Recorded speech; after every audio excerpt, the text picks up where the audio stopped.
Bom dia, telespectador do Opção para a Vida. Que bom e que alegria estarmos juntos neste início de semana, começo de mês. Estamos hoje exatamente aos 3 de julho.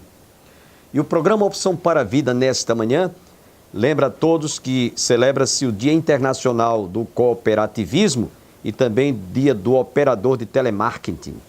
Queremos aqui registrar nossa palavra de parabenização a todos os profissionais do telemarketing. O programa Opção para a Vida também hoje estará trazendo dentro de instantes o reverendo Rony. Ele foi um dos oradores da conferência e também do simpósio realizado mês de maio em nosso templo, Igreja do Calvário.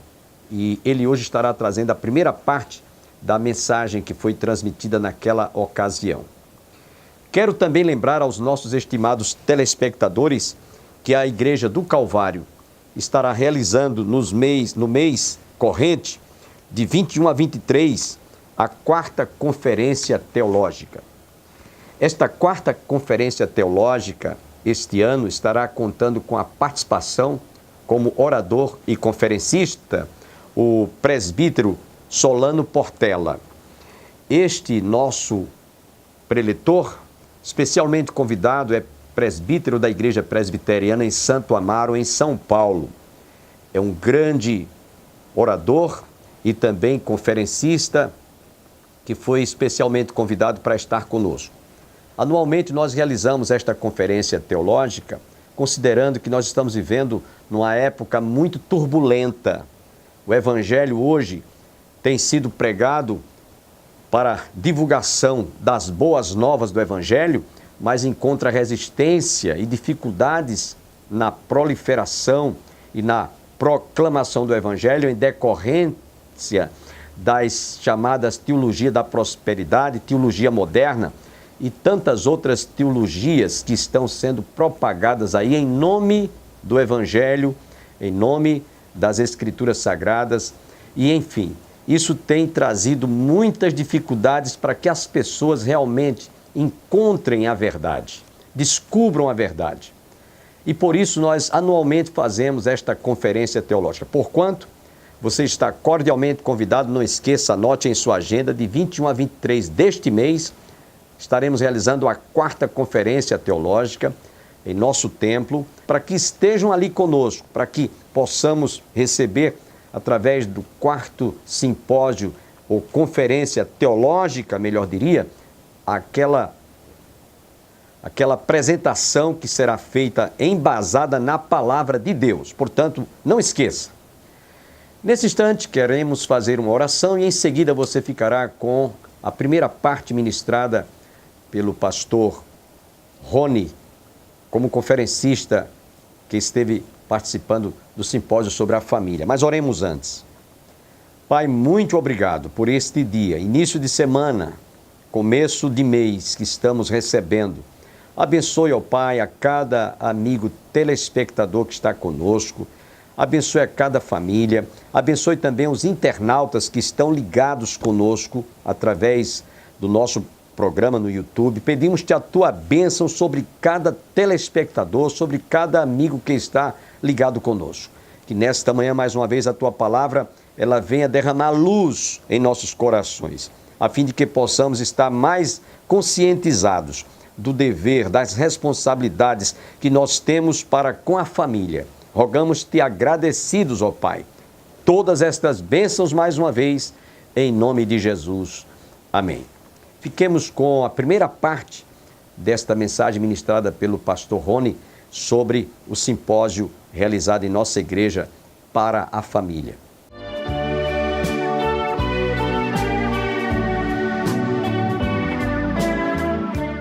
Mateus capítulo 6, do verso 25 ao verso de número 34. Eu gostaria que mais uma vez você se colocasse de pé. Após a leitura do texto, os irmãos podem sentar. A palavra de Deus, ela nos diz assim: por isso vos digo, não andeis ansiosos pela vossa vida, quanto ao que haveis de comer ou beber, nem pelo vosso corpo, quanto ao que haveis de vestir. Não é a vida mais do que o alimento, e o corpo mais do que as vestes? Observai as aves do céu, não semeiam, não colhem, nem ajuntam em celeiros. Contudo, vosso Pai Celeste as sustenta. Porventura, não valeis vós muito mais do que as aves? Qual de vós, por ansioso que esteja, pode acrescentar um côvado ao curso da sua vida? E por que andais ansiosos quanto ao vestuário? Considerai como crescem os lírios do campo. Eles não trabalham nem fiam. Eu, contudo, vos afirmo que nem Salomão, em toda a sua glória, se vestiu como qualquer deles. Ora, se Deus veste assim a erva do campo, que hoje existe e amanhã é lançada no forno, quanto mais a vós outros, homens de pequena fé. Portanto, não vos inquieteis dizendo: que comeremos, que beberemos, ou com que nos vestiremos? Verso 32. Porque os gentios é que procuram todas essas coisas, pois vosso Pai Celeste sabe que necessitais de todas elas. Buscai, pois, em primeiro lugar o seu reino e a sua justiça, e todas estas coisas vos serão acrescentadas. Portanto, não vos inquieteis com o dia de amanhã, pois o amanhã trará os seus cuidados. Basta ao dia o seu próprio mal. Que Deus possa aplicar essa palavra no meu e ao seu coração nessa noite. Os irmãos podem sentar. Nós vamos fazer uma breve oração. Deus, aqui está a tua palavra. Que tu nessa noite traga luz à nossa mente e traga fogo ao nosso coração. Que nós possamos sair daqui nessa noite com uma certeza, essa, que Deus falou ao nosso coração. A nossa oração nessa noite é essa: que Deus fale ao nosso coração e que no final desse culto o teu nome seja engrandecido e seja louvado. Essa é a nossa oração em nome do Senhor Jesus Cristo, pois Ele vive e Ele reina para todos sempre. Amém. Meus irmãos, talvez algo que tenha assolado a nossa família ou as nossas famílias seja a ansiedade.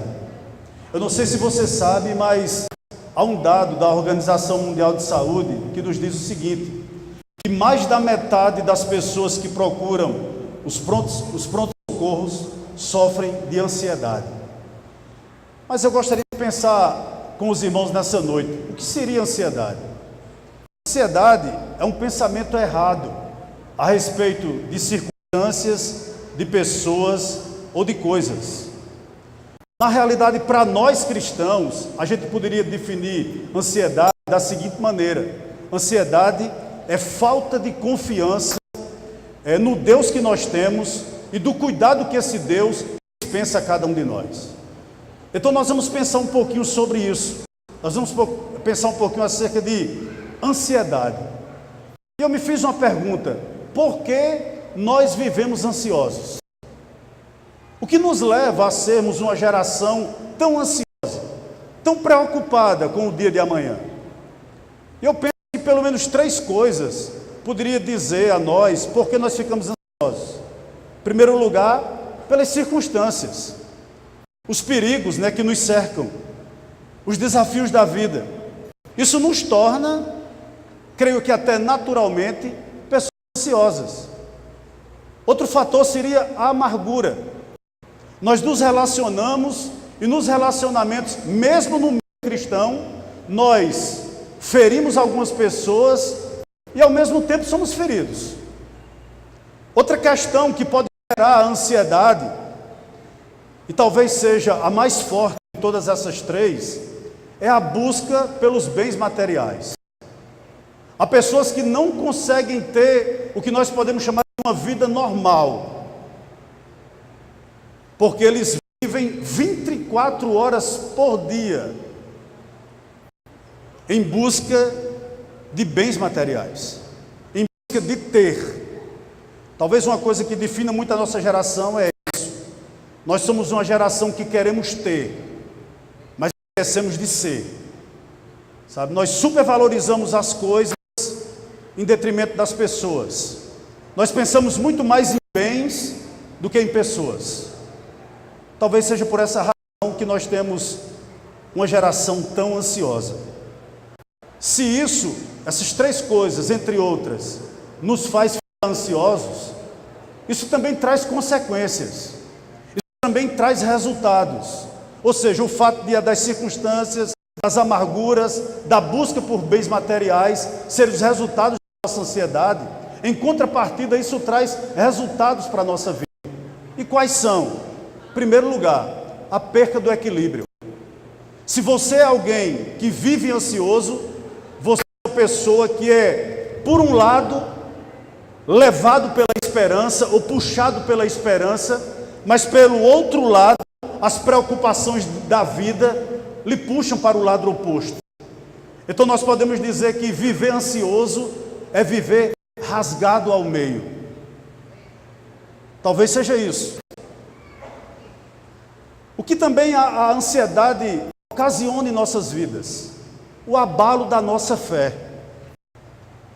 Porque se nós somos pessoas que vivemos ansiosos, nós vemos para um culto como esse, ou outro culto onde verdadeiramente o nosso Deus é glorificado e fala através das Escrituras as nossas vidas, mas ao mesmo tempo que nós ouvimos a voz de Deus, existe uma voz talvez de menor intensidade dentro de nós, a voz da ansiedade que abala a nossa fé. Há um terceiro resultado que a ansiedade causa em nossas vidas: a perca das nossas forças. Eu vou dar um dado aqui, não é algo criado por mim, mas é científico. Os psicólogos dizem o seguinte, que de cada 10 problemas que você imagina que vão chegar à sua vida, na realidade apenas 3 chegarão. E se chegarão. Então isso faz com que, evidentemente, como consequência disso, nós percamos as nossas forças. Nós nos preocupamos tão antecipadamente, e na maioria das vezes com problemas que não vão nos acontecer, que quando os problemas que realmente chegam até nós, quando eles chegam até nós, nós já não temos mais força para combatê-lo, ou combatê-lo, melhor dizendo. Então eu gostaria de pensar com vocês nessa noite acerca desse texto, que ora nós acabamos de ler, juntamente com os irmãos. Eu peço a sua atenção, gostaria que você permanecesse com a sua Bíblia aberta, e você fosse para o verso número 25. E Mateus começa dizendo o seguinte: por isso vos digo, isso é um discurso de Jesus. Muito importante, talvez essa partícula por isso seja a dobradiça para que a gente entenda esse texto. Por isso o quê? Por isso o quê?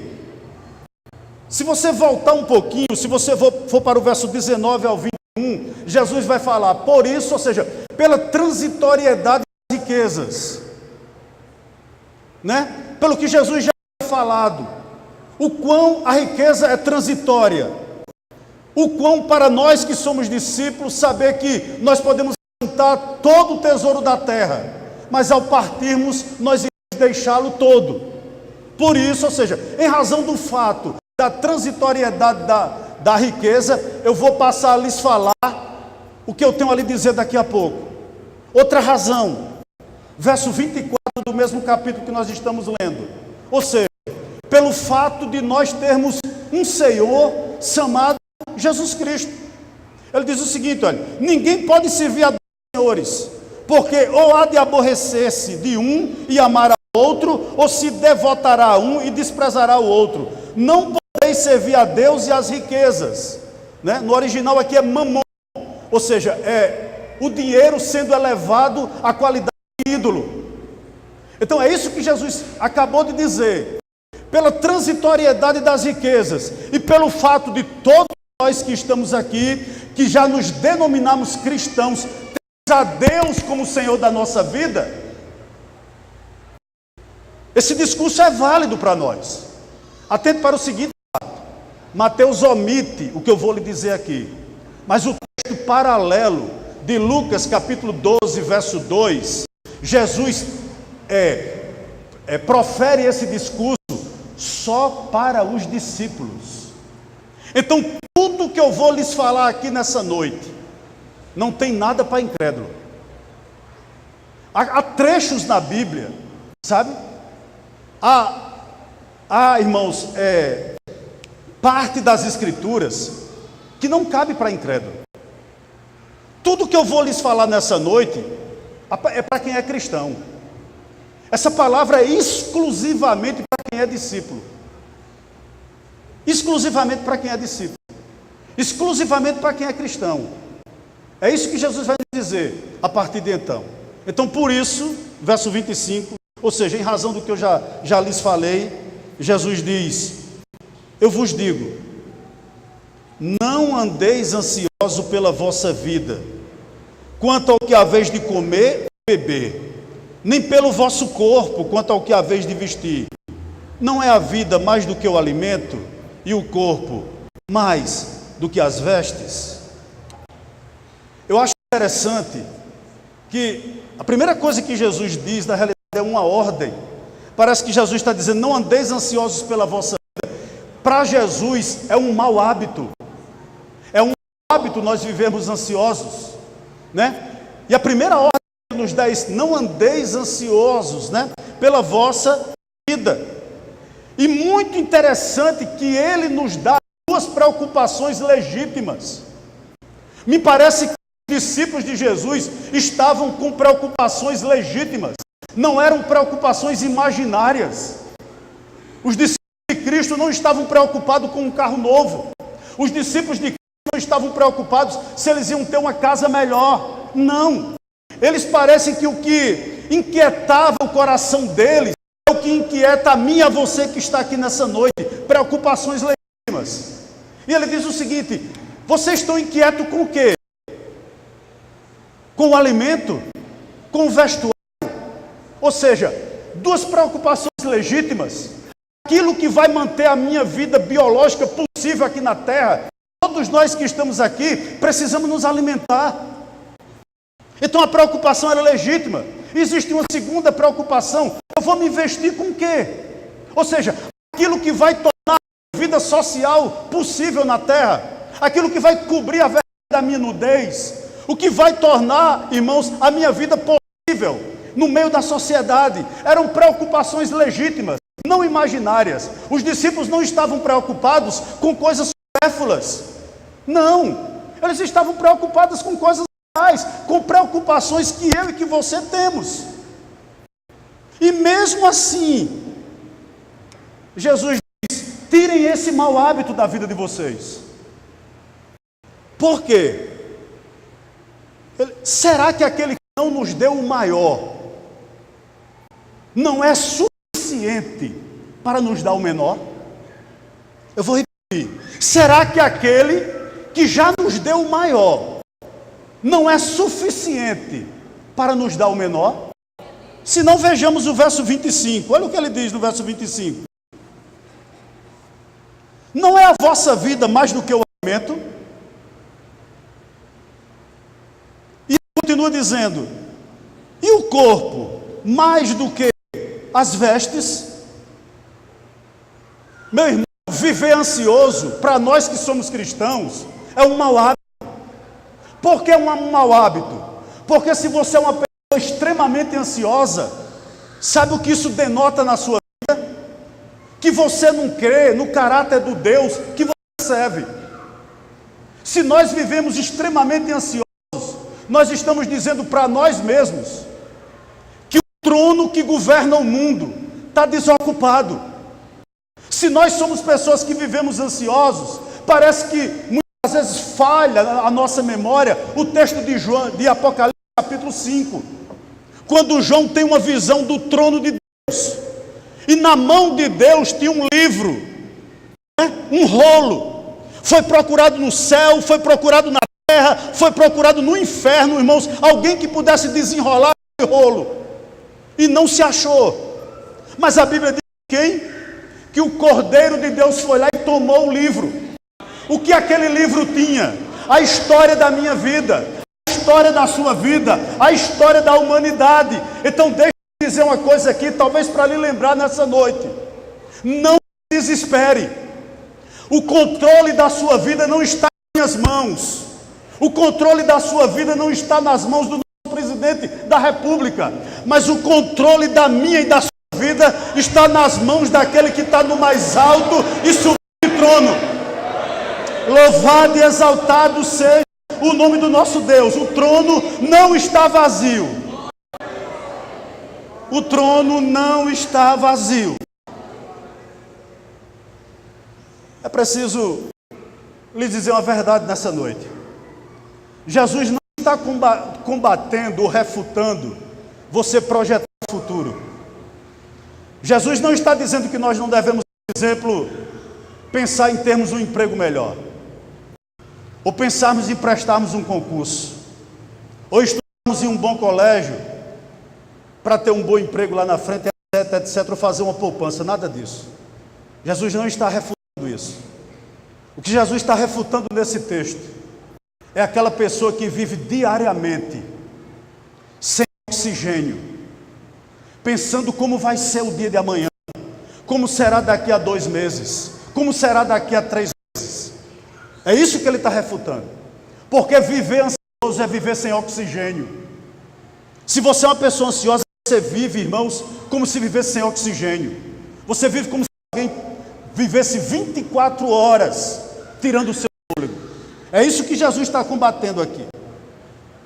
Nos diz uma coisa interessante ainda no verso de número 25. Olha o que ele diz: não é a vida mais do que o alimento, e o corpo mais do que as vestes? O que Jesus está nos dizendo aqui? Aquele que lhe deu a vida, ele é perfeitamente suficiente para mantê-la. Qual é o esforço que qualquer de nós estamos fazendo aqui para que os nossos rins estejam funcionando? Qual foi o esforço que você fez para que seu coração esteja aí num ritmo frenético, alucinante, sem você fazer nada, mas ele está lhe mantendo vivo? Quem o mantém funcionando? Quem mantém, irmão, seu corpo em perfeita harmonia agora? Parece que Paulo responde lá em Colossenses, naquele texto que ele apresentando a Cristo, ele diz o seguinte, que nele, em Cristo, tudo subsiste. Então, se você está aí respirando, se você está aí pensando, se você está aí, irmãos, de alguma forma, com certeza, movimentando o seu corpo, não é por mérito seu, é porque aquele que lhe deu a vida, mantém a sua vida ainda hoje de pé. E quero lhe dizer uma coisa aqui, em nome de Jesus: nenhum de nós aqui partiremos antes de Deus cumprir os seus propósitos sobre a nossa vida. O que é que eu quero lhe dizer aqui? Para você que é discípulo, você não morrerá antecipadamente. É isso. Quem lhe deu o maior é suficiente para lhe dar o menor. Quem lhe deu a vida é suficiente para lhe dar o alimento. E mais, quem lhe deu o corpo é suficiente para lhe dar as vestes. Vem cá. Uma conjectura comigo. Pense comigo nessa noite. Um ladrão invade a sua casa. E ele chega para você e diz, para as mulheres que estão aqui: escolha, eu queimo seu corpo ou eu queimo sua coleção de sapatos da Arezzo. O que é que você escolhe? Com certeza os sapatos. Não é verdade? O que é que ele está dizendo? Que ele já lhe deu o mais importante. Ele já lhe deu o corpo. E com certeza ele lhe dará o vestuário. Então, você que é ansioso, você que tem a família, muitas das vezes diz, mas rapaz, o que vai ser da minha família? O Deus que está sentado no mais alto e sublime trono, Ele está cuidando dela. Louvado e exaltado seja o nome do nosso Deus. Verso 26. Jesus é maravilhoso. Olha o que ele diz no verso 26. Observai as aves do céu. Não semeiam, não colhem, nem ajuntam em celeiros. Contudo, vosso Pai Celeste as sustenta. Porventura não valeis vós muito mais do que as aves? O que é que Jesus está nos levando a refletir nessa noite? Parece que ele estava no campo pregando para os discípulos, deve ter passado um bando de pássaros, e ele diz aos discípulos: olhe para esses pássaros, olhe para a minha criação, né? Eu acho isso muito interessante, que aquele que criou os pássaros em amor, né? Aquele que criou os pássaros em amor, toda a criação em amor, Ele a sustenta. E ele nos faz uma pergunta no verso 26, retórica, que só pode ter uma resposta. Quando ele diz o seguinte: será que nós não valemos mais do que as aves? A única resposta cabível a essa pergunta é sim. Todos nós que estamos aqui, nós valemos muito mais do que as aves. Contudo, irmãos, o Criador cuida das árvores, né? Cuida das aves, é isso que ele está dizendo. Os pássaros são mantidos vivos, apesar de não terem os mesmos recursos que nós temos. Entenda uma coisa aqui nessa noite, verso 26, observe as aves do céu. Jesus diz o seguinte: eles nem semeiam nem colhem. O que é que Jesus está dizendo? Eles nunca plantaram, eles nunca colheram, eles não possuem celeiros para juntar, diferente de mim e de você. Todos nós, ou quase todos nós que estamos aqui, nós temos uma reserva na poupança. Quando chega a crise no nosso país, a gente aperta o nosso orçamento, porque nós somos dotados de inteligência. As aves não. Todos nós que estamos aqui, meu irmão, ou quase todos nós, melhor dizendo, nós temos um plano de previdência. Talvez muitos de vocês que estão aqui tenham previdência privada. E Jesus diz: e essas criaturas, os pássaros, eles não têm nada disso. Pense comigo, você já foi na Caixa Econômica e viu um urubu tirando o fundo de garantia dele na Caixa Econômica? Eu duvido você ter visto isso. Você já foi em algum banco e viu um galo de Campina fazendo o financiamento de um carro próprio? Ou de uma casa própria? Já viram? Ou tirando o saldo da poupança? Vocês nunca viram. É isso que Jesus está nos levando a pensar. Ou seja, apesar de serem animais irracionais, amados pelo Criador, eles não trabalham, eles não ajuntam em celeiro. Contudo, eles não morrem de fome. Deixa eu abrir um parênteses aqui na mensagem. Eu moro ali no bairro do Monte Santo, próximo ao UFCG. E há um bando de garças que dormem no açude de Bodocongó, em algumas árvores que tem lá. E 4h30, 5 horas da manhã, boa parte dessas garças passam por cima da minha casa. Nunca caiu a carteira de trabalho nenhuma, nunca nenhuma deixou cair o cartão de crédito, passam 5 horas da manhã por cima lá de casa. Não levam bolsas. Quando é 4h30, 5 da tarde, elas retornam pelo mesmo caminho. Tudo com um papo cheio. Por quê? Porque aquele que a criou tem sustentado elas. Louvado seja Deus. Agora pense comigo. Coloque um cérebro em uma garça, para que ela possa pensar como eu e como você por um minuto. Se ela chegar diante do trono de Deus, ela não pode chamar Deus de Pai. Ela vai chamá-lo de Criador, de Senhor, de Yahvé, de Deus, de Todo-Poderoso, mas ela não pode chamar Deus de Pai. Você e eu podemos. Né? Eu posso chegar diante de Deus agora, você agora, olhar para o céu e ter alguém para agradecer e chamá-lo de quem? Não de Criador. Posso chamá-lo, mas não é o Deus, não é o nome que Deus adora ser chamado. John Stott diz uma coisa interessante: Deus tem preferência com relação ao nome. Deus gosta de ser chamado de Pai. As aves não podem fazer isso, os peixes não podem fazer isso, os bois não podem fazer isso, mas eu e você que aqui estamos, nós podemos fazer isso. Aquele que sustenta as aves é seu Pai. E por que você tem dúvida que Ele é suficiente para sustentar a mim e a você? Todos tenham um dia abençoado, fiquem com Deus e até o nosso próximo programa.